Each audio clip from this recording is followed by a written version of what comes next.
Gloria a Dios. Hay algo importante y poderoso, y es que la Biblia empieza a hablar de dos tipos y dos conductas del hombre. La Biblia establece que todos nosotros, independientemente de las raíces que hemos tomado y la costumbre, fuimos concebidos en una misma mente, fuimos concebidos en un mismo placer en la creación del Padre, y es la unidad, la perfección y la obediencia. Pero a partir de esto, a partir de la transgresión de un hombre, a partir de que un hombre violó los preceptos que el cielo había asignado, empieza una discrepancia de fe, empieza una discrepancia de conducta que hasta el día de hoy hemos pagado las consecuencias de ello. La Biblia establece, el apóstol Pablo, hablando en el libro de los Hebreos 12:7, el apóstol empieza a hablar de cuál es la conducta de un hijo y cuál es la conducta de aquel que no es hijo. Pero ¿de qué hijo está hablando? Si al final todos fuimos creados bajo una misma convicción de fe, todos fuimos creados bajo el mismo argumento, y preguntará a aquellos que no son cristianos y entenderán y reconocerán que un Dios le creó un muerto.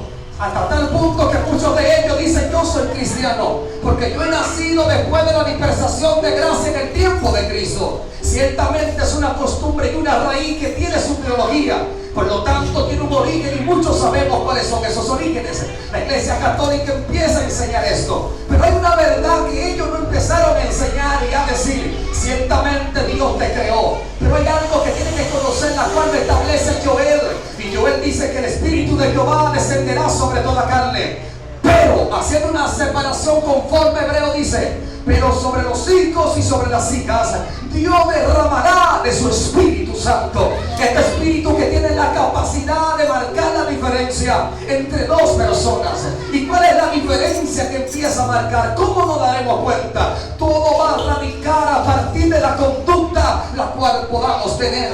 La conducta, como nos manejamos, hace la diferencia entre unos y otros, dando a entender que esto es lo que hemos concebido en Él. Para hacer entender que somos hijos, debemos de ser obedientes. Todo lo que estamos acá sabemos, somos padres, sabemos la importancia de la obediencia a la hora de nosotros tener que tender nuestra mano para dar premios. Sería injusto de nuestra parte, y lo hemos sentido, cuando tenemos que bendecir a nuestros hijos. Tenemos el amor, el deseo, la entrega de hacerlo, pero vemos que sus conductas no son la apropiada. Déjeme decirle que cuando usted intente hacerlo por sus hijos, algo dentro de usted le dirá: no es la manera correcta, porque no se lo merece. Pero todos nosotros tenemos la perspectiva de que Dios algo nos va a dar, sin importar la condición en que estemos viviendo. Entendemos que nos corresponde por herencia hasta cierto punto, y de ahí voy a hablar. Y podemos entender esto. Muchos celebramos que Cristo venció en la cruz al diablo y al pecado, pero lo entendemos, pero no accionamos y no lo creemos como una verdad en nuestra vida. Felicitamos, aplaudimos que Cristo venció el pecado, pero el pecado todavía toma fuerza en nosotros de la manera que continuamos viviendo. El origen de Dios sobre esto es: Dios quería presumir de un hombre en la tierra que pudiera manifestarlo a Él y pudiera hablar de la conducta de vida que debería de tener. Ahí es cuando Dios toma a Adán, lo hace de una manera sobrenatural, hasta tal punto que Dios se atrevió a decir: te creé a mi imagen y semejanza, dando a entender que no hay manera de que falles, porque Él es perfecto, Él es sublime, en que Él no hay fallo ni sombra de variación. Y este atributo Dios se lo suma a la maravilla que ha creado, y dije: ¡hey! Fue como yo que te creé. Por lo tanto, creo y considero que no tendrás excusa para fallar. Pero qué triste es ver que la condición la cual el hombre fue creado, Dios lo pone en el huerto de Edén, Génesis 2:15, para que lo labrase y lo cuidase. La tierra misma tenía que estar por debajo de él. La tierra y todos sus placeres, su deleite, era él que la pisaba. Pero esta conducta ha provocado que ahora la tierra sea la que se enseñore el hombre, simplemente porque perdió el principio de la obediencia. Qué lindo es entender este principio. Pero dice el Señor, la Biblia establece en Génesis capítulo 3, donde Dios entra bajo un plan perfecto, y una de las cosas que Dios empieza a hacer y le dice: Adán, ¿dónde está? Hay algo sobrenatural. Eso me da a entender la conducta de un hijo ileal. No tendrá que ser profeta ni sacerdote. Dependerá de la manera como se conduzca y como hable. Dios simplemente preguntó de dónde viene. Y inmediatamente el hombre pecó. Dijo una palabra que Dios nunca se le enseñó. Y dijo: tuve miedo. ¿Quién te enseñó eso? Dígale que está a su lado. Lenguaje de pecado. Luego Dios le dice, y una de las cosas más importantes acá es que Él dice, diga conmigo, lenguaje de pecado. Y Él dice, porque la mujer, entonces ahora Él adopta otra lengua en el dialecto que aprendió sin Dios enseñárselo, y empieza a entender y a percibir lo que es la justificación. Ahí Adán me está dando a entender que cuando el hombre peca, adopta dos seres dentro de sí mismo. Adán está hablando, una cosa es como habla el evangélico y otra cosa es como habla el impío. Cuando Adán peca, Adán adopta un lenguaje que Dios nunca le enseñó. ¿Y de dónde lo aprendió?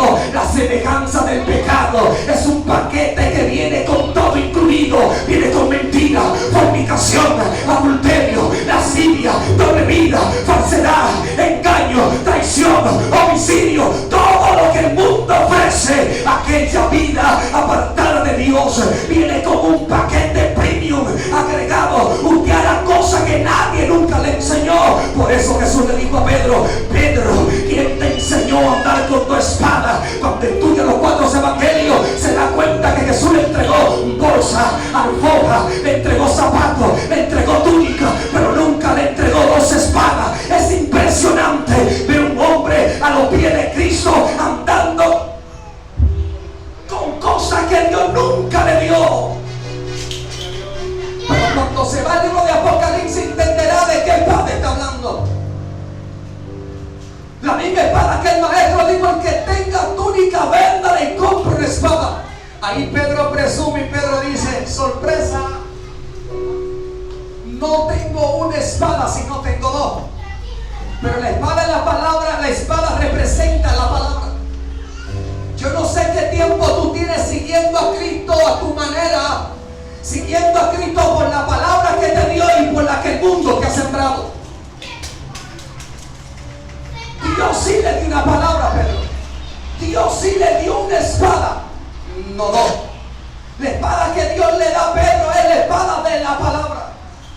Pero Pedro andaba con otra espada, con otra palabra que Jesús nunca le dio.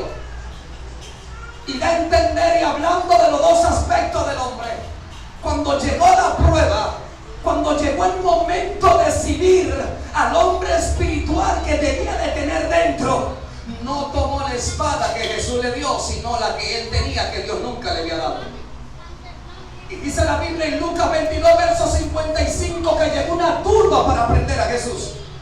Y dice la escritura que Pedro sacó la espada que Dios le dijo que no debía de tenerla, tomó para presumir quién era. Ahí es cuando el maestro dice: ¿de qué espíritu sois vosotros? ¿Acaso seremos nosotros como Pedro, que viviremos caminando en el ministerio con la palabra que Dios nos dio de salvación y con la palabra de libertinaje que el mundo nos ofrece? Seremos evangélicos para adorar aquí, pero seremos hombres carnales para irnos a la trompa con nuestras esposas. Hay 2 espadas. En nuestra disposición está qué espada vamos a usar. ¿Usaremos la espada del Espíritu que establece la palabra en Apocalipsis? ¿O usaremos la palabra del Espíritu que habla la Biblia en el libro de Efesios? ¿O usaremos la espada de Goliat que una vez David tomó y que no le sirvió de nada? Y la Biblia empieza a hablar de todos los aspectos. Pero Dios dijo: no me voy a quedar de la mano cruzada. Voy a levantar otro hombre, la cual yo pueda presumir de él en la tierra. Eso me da a entender que Dios, sus planes no se limitan a la conducta de un hombre. Yo no sé usted, pero si usted no se prende, alguien se va a prender por usted. Si usted no anda en santidad, tranquilo, alguien lo va a hacer por usted.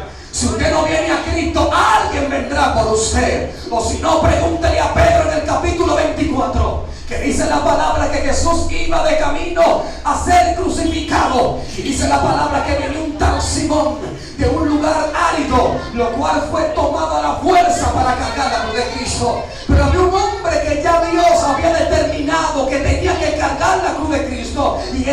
llamado Simón Pedro. Pero qué lindo es el Señor, que la obra que Dios empieza no se va a detener por un Pedro que no quiere andar en santidad, no se va a detener por un Pedro que no quiera cargar la cruz. La Biblia dice: lleva mi ay santo.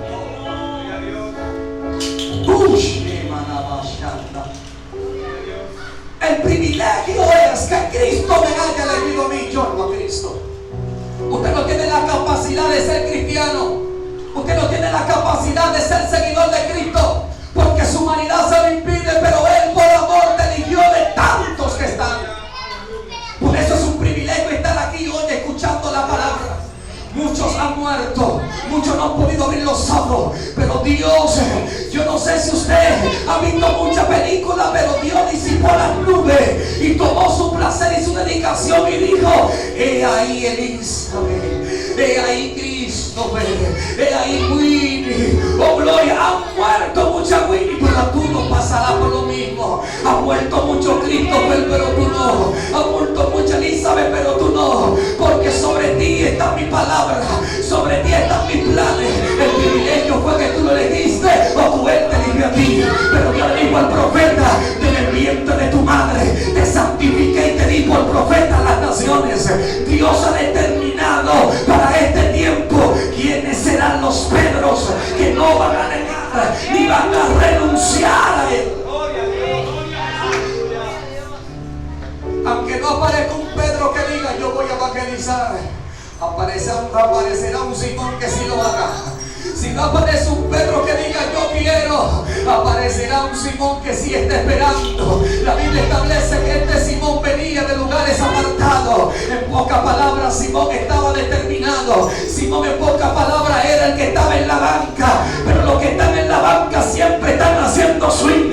Los que están en la banca siempre están esperando su turno. Lo que te estoy diciendo es que no importa en el estado que tú estés, mantente haciendo swing.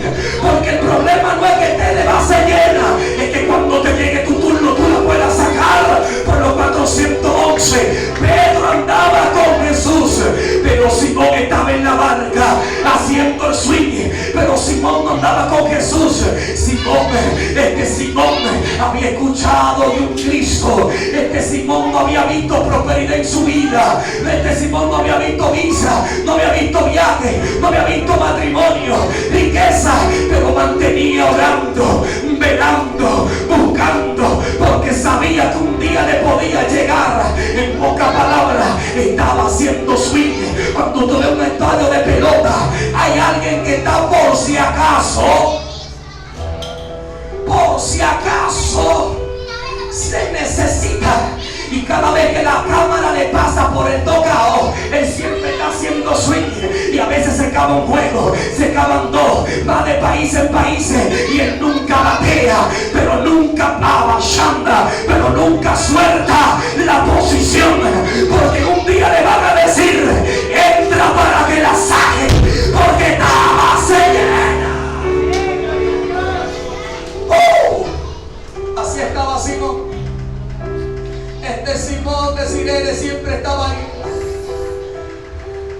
Pero había un Simón. A veces somos esos Pedros, los Pedros que vivimos posteando fotos que nos creemos los últimos evangélicos. A lo que hay que cortarnos la arepa, ponernos en la boca, darnos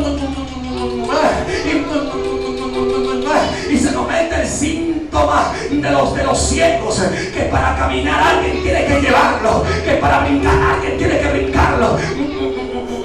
Qué lindo es.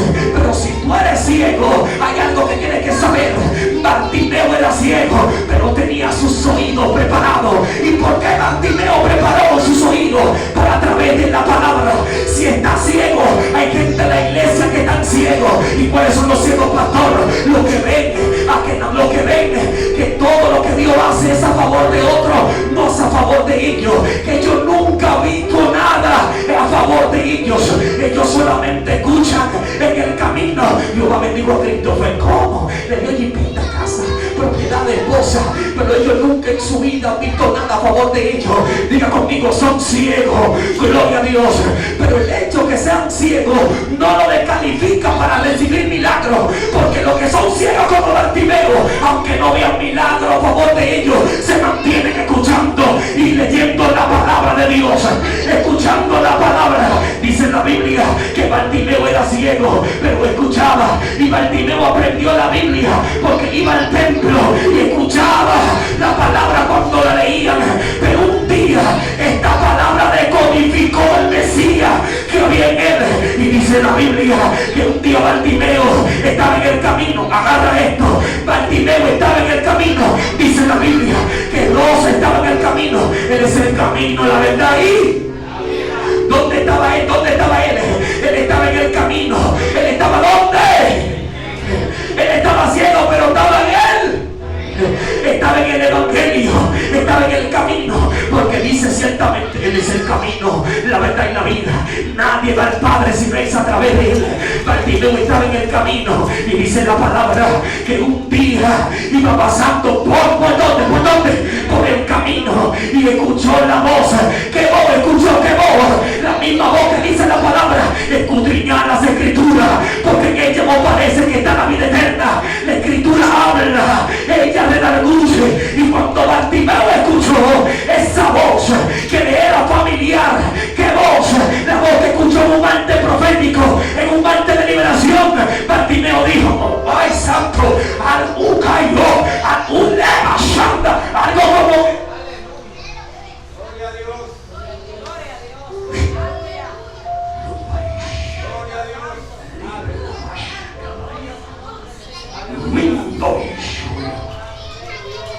Esto de loco llaman ahora. ¿Qué cosa usted perdiendo en el camino de esa manera? Orando para ver algo, pero no veo nada. Pero me mantengo pendiente a lo que voy a escuchar después. Y dice la palabra que Bartimeo escuchó que algo venía de camino. Por eso dice la Biblia que la trompeta sonará, pero ¿quiénes la van a escuchar? Los que hayan afinado el oído para con el cielo. La trompeta va a sonar y si su oído no está afinado, se va a quedar santo batata y esperando que el pincho esté. Mientras otros evangélicos se van derecho a ver a su Padre Celestial. Pero Bartimeo era ciego. Pero Bartimeo escuchó y dijo: ¡ay santo!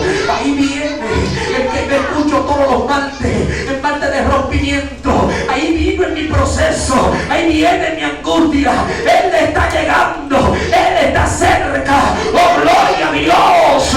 Y cuando Bartimeo escuchó, Bartimeo solo dijo: Jesús, hijo de... ¡Aleluya! Usted no tiene que grabarse muchas letras. Solamente dijo: Jesús, hijo de David. Bartimeo no se apropió de repetir lo que muchos repiten, porque la voz que muchos repiten no produce nada profético. Pero cuando tú anuncias y pronuncias lo que se te reveló en el secreto, Bartimeo dijo: Jesús, hijo de David. Primero, Bartimeo está trayendo los atributos de la profecía dada por el profeta Isaías. Bartimeo está citando la palabra, la que no falla. Bartimeo está citando los principios de paternidad. Y Bartimeo, hay algo poderoso acá. Aquel ciego que estaba esperando que Jesús llegara, cuando Jesús llegó, hay algo acá que me impresiona. Y él dijo: ¡ay santo! Jesús, hijo de David, ten misericordia de mí. Cuando Jesús llega, le dice: ¿qué quieres que haga? ¿Sabe lo que Bartimeo dijo? Ahora Bartimeo usa otro atributo y dice: maestro. ¿Cómo que maestro? Pero ok, vamos a darle para atrás. A los únicos que se le da autoridad para llamar maestro a aquel hombre es luego que el maestro lo haya elegido a él. Los discípulos no elegían qué maestro querían, sino que el maestro elegía cuál discípulo quería a su lado. Y este hombre Bartimeo se anticipó a los tiempos. El hombre que espera en Dios no espera por un momento, espera por una palabra que lo establezca. Este hombre dijo: si Cristo descendió en la iglesia bajo su gracia, no solamente lo voy a reconocer, sino que me voy a anticipar y voy a decir: este es mi tiempo. Y él dijo: maestro. Yo dije: wow, ¿cómo que maestro?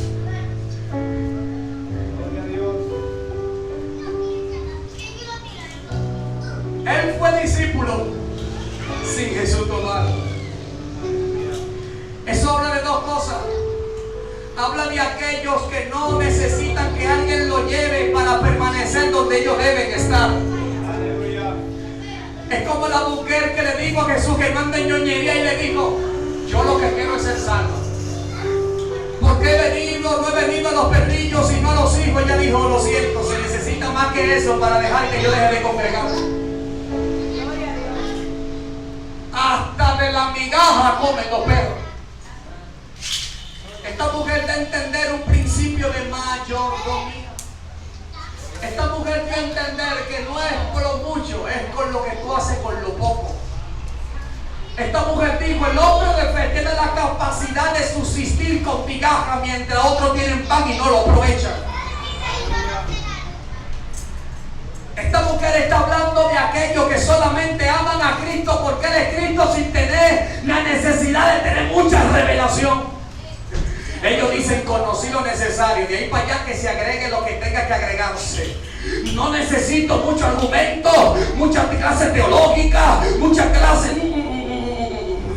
Cristo me salvó, su sangre me libertó. Es como el ciego que le dijo: ven acá. ¿Y qué tanto que ustedes preguntan? ¿Ustedes no quieren hacer sus discípulos? Yo no sé. Yo lo que sé es que antes estaba ciego y ahora veo. Yo no sé. Yo lo que sé es que me sacó de la droga, del alcohol, me sacó del mundo, me limpió, me hizo hijo. Yo no sé cómo tú lo prediques, lo que tú quieres decir de Cristo. Si está Dios, si no está Dios. No, hermano. Yo lo que sé que Él me sanó.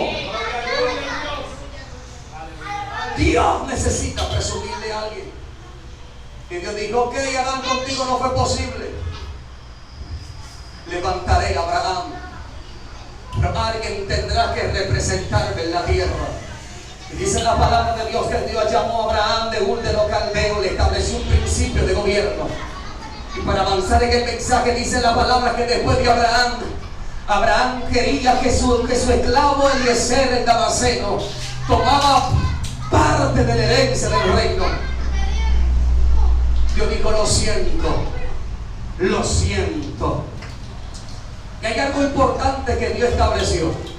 Y Dios dio a entender que una cosa es tener el deseo y otra cosa es ser aprobado.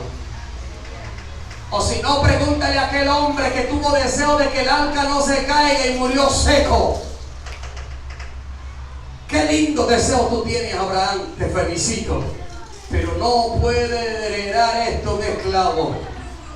El reino está hecho para hijos. Porque los esclavos van a servir hasta que vean beneficio. El día que no, pues me fui. Yo soy testigo de eso. Digo: no. Un hijo. Los hijos padecen.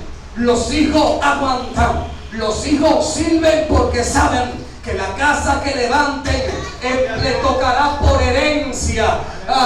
Los hijos saben que la paternidad que se le entregó no es momentánea, sino eterna. Luego de ahí Dios entonces levanta a Isaac. Después de Isaac, Dios levanta dos jóvenes, Esaú y Jacob. Dice la palabra de Dios que Jacob toma la bendición que Dios le entrega a Abraham. Esta bendición transmutó en los tiempos. Porque Dios no tiene muchos propósitos, Dios tiene un solo propósito. Y el único propósito de Dios es que el hombre pueda caminar en obediencia para con Dios. Y así como Lucas establece, Lucas capítulo 3, verso 38, y dice: y da a Adán como el segundo Cristo. De la misma manera Dios ha concebido su plan perfecto sobre cada uno de nosotros. Dios creó al hombre como una representación en la tierra. Y es por esta razón que el diablo tratará de que el hombre no puede encontrar el destino que Dios ha trazado. Hasta tal punto que el diablo buscará la manera de que la imagen de Cristo sea alterada en ti. Pero cuando se va el libro, bendito sea el Señor, del profeta Ezequiel, encontrará algo poderoso. Ezequiel capítulo 12. Dice la palabra de Dios, Ezequiel hablando de la caída de Lucifer. Y dice la palabra del Señor que Dios dijo, Él dijo: subiré a las estrellas y pondré mi trono y seré igual que Dios. Y dice la palabra que Dios dijo: por cuanto pusiste tu corazón en el corazón de Dios, Dios ahora te arrojará a la tierra. El castigo de Satanás no es estar en la cárcel, no es habitar en el infierno.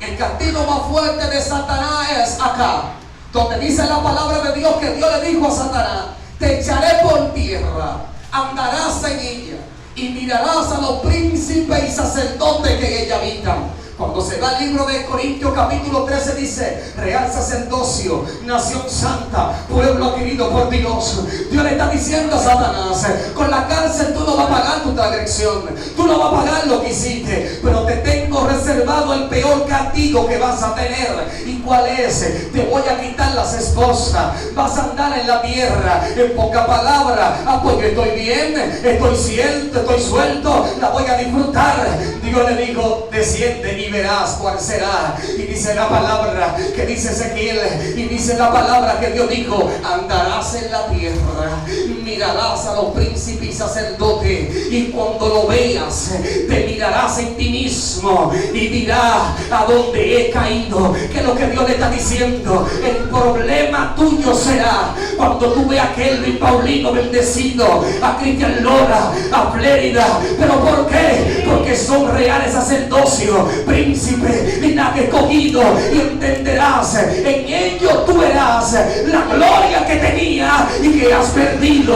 Y es verdad, el problema, el castigo más grande de un hombre es: hay gente que lo que hicieron no lo pagarán con la muerte. Y Dios eso lo entendió. Dios dijo: de nada sirve encarcelarte. Tú quisiste ser igual que yo, porque tú amas la semejanza del hombre, porque tú eres creación, no hijo. Por lo tanto, el trabajo tuyo es destruirlo a ellos. Porque usted cree que el diablo quiere destruir su matrimonio, su ministerio, su casa, su familia. Porque usted cree que el diablo quiere verlo triste, desamparado, en derrota. Porque cuando él logra ponerlo a usted en ese estado, ¿sabe qué pasa? El diablo, cuando se ve en usted, se ve el mismo. Cuando Dios, por eso dice Jesús, dice la Biblia: cuando yo descienda, me tomaré a sí mismo. Note acá esta diferencia. Cuando yo descienda, dice Jesús, me tomaré a mí mismo. Tú tendrás que parecerte a Cristo, sin mancha, sin perfección, en santidad, ser como Él en el Espíritu. Él te verá y se tomará a sí mismo. Pero habla la Biblia en Ezequiel que cuando el diablo destruye al hombre, el diablo quiere llevar al hombre a la semejanza del diablo, ponerlo feo, desbaratado, en pecado. Cuando el diablo te ve, el diablo se ve en ti. ¿Pero por qué? Porque el diablo es un imitador de Dios. El diablo quiere, por eso él quiere tener su profeta, él quiere tener su ministro. Por eso el hombre de Dios tiene que andar en la semejanza del cielo, parecerse a Cristo, hablar como Él, caminar como Él. Bendito sea el Señor. Por eso hay que romper y sacar de donde no tenemos para ser diferente. Por eso dice la Biblia que el hijo hace lo que ve a su padre hacer, y el que hace la voluntad del mundo se constituye hijo del diablo. Nos reprendemos en el nombre de Jesús. Y esta razón provocará. ¿Y cómo puedo parecerme a Cristo? Andar en el Espíritu como de la vida. Hay preguntas que son como Nicodemo: ¿y qué hago yo siendo viejo? Tiene que nacer de agua y de Espíritu. Nacer de agua es ser lavado en su sangre. Nacer de agua es resucitar con Cristo sin mancha. Pero déjeme decirle algo, no se asuste, aquí nadie tiene capa de superhéroe. Aquí nadie ha alcanzado esa estatura de varón perfecto. Estamos en medio de la rueda, del proceso. Pero una de las cosas, Dios le acepta en su estado que está. Dios sabe su corazón, Dios sabe su amor, Dios sabe su pasión. El problema es cuando nosotros sabemos el problema que tenemos y en vez de debilitar el problema, lo alimentamos por nuestra conducta demoníaca. Todas actitudes, toda doble vida. A veces creemos que visitar un brujo, el que visita un brujo es que todos ocultismo. No. La brujería no es nada más, el culto de brujería no es nada más y nada menos que vivir una vida a escondida de Dios. Vivir en ocultismo es nada más y nada menos. Aleluya. Y es vivir doble vida, andar escondido a la verdad de Cristo. Déjeme decirle que lo único que hace la diferencia es que en su casa no está el velón prendido ni está la campana, pero su conducta de vida lo hace parecerse igualito a un brujo. Pastor, pero qué mensaje. Pues si no lo predico, no soy pastor. Si no lo predico, entonces cambiamos el nombre de la iglesia bajo su gracia y pongámosle una mesa de billar a este centro y pongamos TikTok y todo el mundo vamos a beber y a parrandear, porque lo vamos a perder todos. La Biblia establece que nosotros los pastores daremos cuenta a Dios por nuestras ovejas. Ahora la pregunta es, ¿por todas o por las que el pastor ha identificado como suyas? Déjeme decirles que este mensaje fue porque lo identifiqué como mía. Aleluya. Por cuanto ya lo identifiqué como mi oveja, pelearé por usted. Tendrá que amarme aunque no quiera. Pero algo el diablo no va a hacer. Y es que más adelante usted pueda decir: a mí nadie me dijo. Si usted puede presumir, es del pastor que Dios le ha dado. Esta madrugada, termino con esto, me quedé en el punto 4. Lo que pasa es que cuando uno predica lo profético, se mete lo que Dios quiera. Esta madrugada, en una visión bonita, aleluya, donde se me acercó un personaje, me tomó de la mano y me metió en una cueva. Cuando me pongo a orar en la cueva, veo que en la cueva, cuando estoy orando, van saliendo muchas hormigas. Las hormigas se me suben, pero no me pican, y eran rojas, de esas que pican. Y me llamó la atención que no me picaban. Aleluya. Santo. Pero ahí mismo, cuando me levanto, veo una mano que me pone delante una copa de vino. Pero era un vino hecho a base de remolacha, rojo como la sangre. Aleluya. Y cuando me pone eso ahí, veo que viene otra mano por el otro lado y me pone agua. Alabanza. Pero inmediatamente lo puso. En mi vida se metió una sed tan intensa. Una sed tan intensa que yo agarré las dos. Y cuando miro, se me manchó la ropa de ese vino rojo, aleluya. Y mientras más bebía, tenía más sed. De ahí sentí la voz de Dios que me dijo: tiempo de predicar mi sangre y mi redención sobre los sedientos.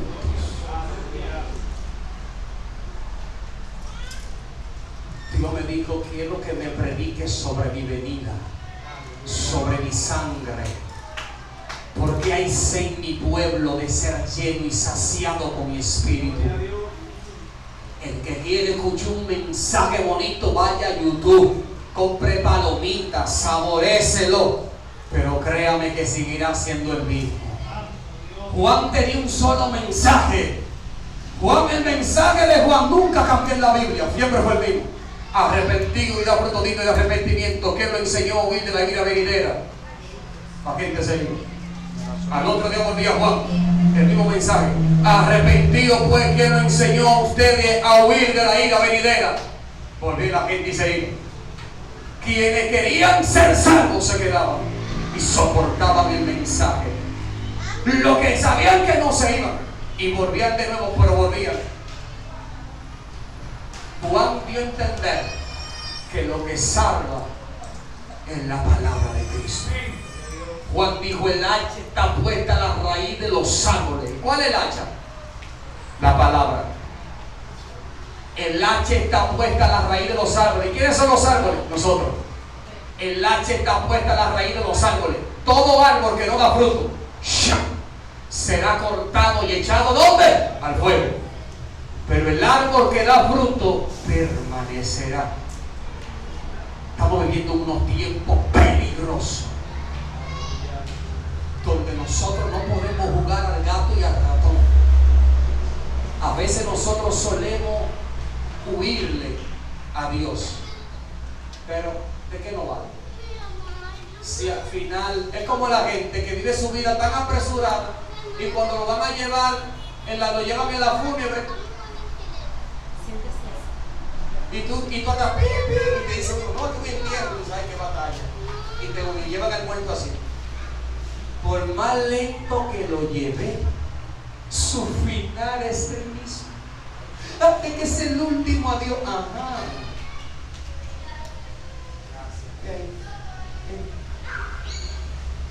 Por más que le huyamos a Dios, le podemos huir como sea, pero llegará el momento que te llevarán a la fuerza de Dios. O voy yo, o permito que me lleven. Dice la Biblia que todos compareceremos delante del trono blanco del Señor. O vas tú, o te llevan. Pero no hay otra manera. A veces cambiamos. A veces queremos ganarnos esta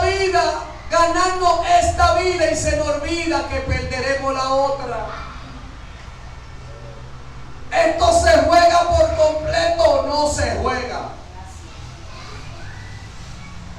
O guayamos o no guayamos.